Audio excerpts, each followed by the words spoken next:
রাজধানীর জাতীয় প্রেস ক্লাবের সামনে মানববন্ধন ও বিক্ষোভ মিছিল করেছে ঢাকা জেলা সিএনজি অটোরিকশা মালিক শ্রমিক কল্যাণ সোসাইটি। মহাসড়কে অথবা রাস্তার পাশ দিয়ে বাইলেন তৈরি করে সিএনজি অটোরিকশা সহ ধীরগতির যানবাহন চলাচলের দাবিতে এ মানববন্ধন করেন তারা। মানববন্ধনে বক্তারা বলেন, এখন যদি গাড়ি ঘোড়া না চাই তাহলে আমরা কি খাবো, কি আমরা কি না খেয়ে থাকবো? আমার বাবা সিএনজি চালায়, আমার বাবা একাই কর্মজীবী। তো এখন যদি সিএনজি না চলে আমরা কিভাবে চলবো? আমরা তার জন্য রাস্তাতে আমরা আসছি, কিভাবে এটা সমাধান হয় আমরা সরকারের কাছে এটাই আবেদন জানাচ্ছি। আজকে আমার গাড়িগুলো যে বন্ধ, আর 4-5টা মাস ধরে আমার গাড়ি কিস্তিগুলো দিতে পারতেছি না, আমার এই কিস্তিটা কে বহন করবো? আমরা আপনাদের কাছে কোনো অধিকার না, আমার সরকারের কাছে একটাই আবদার, অবৈধ গাড়ি যদি ঢাকা শহরে চলতে পারে আমাদের গাড়িগুলো কেমন আগে চলবে, এটাই আমাদের কোনো অধিকার, আর কোনো অধিকার না।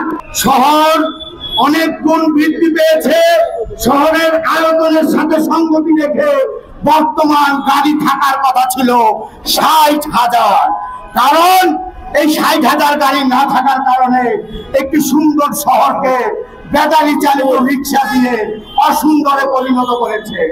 আমি ব্যাটারি চালিত রিক্সা চালকের বিপক্ষে বলছি না, যদি 60 লক্ষ গাড়ি ছাড়া হয় এই রিক্সা চালকের প্রশিক্ষণ নিয়ে এই সিএনজি চালাবে। আমার শ্রমিকরা মেট্রো গাড়ি চালাতে পারে না, ধার কর্জ করে, জমি বিক্রি করে, সুদে টাকা নিয়ে একটি জেলার গাড়ি কিনেছে। এই জেলার গাড়িটি নিজের গাড়ি নিজে চালাচ্ছে। আজকে কিস্তির ঋণ আজকে মাথার অনেক বড় বোঝা হয়ে গেছে।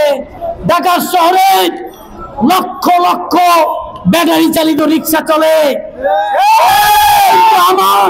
এই চালকের পরিবাররা অর্থহারে অনাহারে দিনাতিপাত করছে, জবাব দিতে হবে। আমিনা ইসলাম, আজকের সংবাদ।